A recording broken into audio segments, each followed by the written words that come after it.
මේ තියෙන්නේ යටිපතුලේ කැල්සියම් තැන්පත් වීමක්. එතකොට දැන් මේ මාත්මයාගේ අපි ටැක්ස් එකක් ගත්තා. මෙයාගේ මේ මාත්මේ උඩ කොටසෙත් කැල්සියම් තැන්පත් වීමක් තියෙනවා. මේ කොටස. මේ කොටසෙත් මේ පුඩක් ඉදිමිලා වගේ තියෙන්නේ. මේ ආදී කැල්සියම් තැන්පත් වීමක් තියෙනවා. ඒ වගේම මේ යට කොටසේ මේ විදුවාසී යට කැල්සියම් තැන්පත් වීමක් තියෙනවා. එතකොට මේ දී අඩිය අවුරුදු ගාන කලින් තිබ්බා වගේ මේ අඩිය තියන්න බෑනේ. අවුරුදු 8ක සිට මේ අඩිය තියන්න බෑ ඇනෙනවා වගේ තිබ්බා. ඉතින් කාර්යයක් නැති වුණා. ඔව් ඊපස්සේ නැවතත් මෑතකදී ඉඳන් ආයෙ පටන් ගත්තා.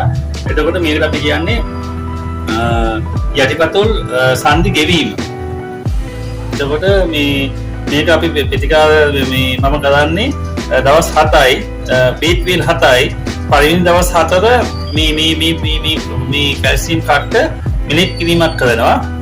ඊපස්සේ දවසක් අපි බීට් බැඳලා රත් වෙච්ච ගලකින් රත් කිරීමක් සිදු කරනවා. ඒ සිදු කරලා මේ ස්ථානයේ තියෙන කැල්සියම් කට්ට අපි දී කිරීමක් සිදු කරනවා.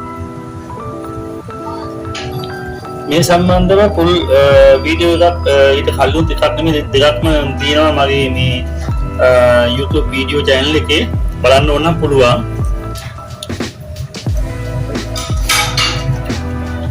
දැන් එහෙමද?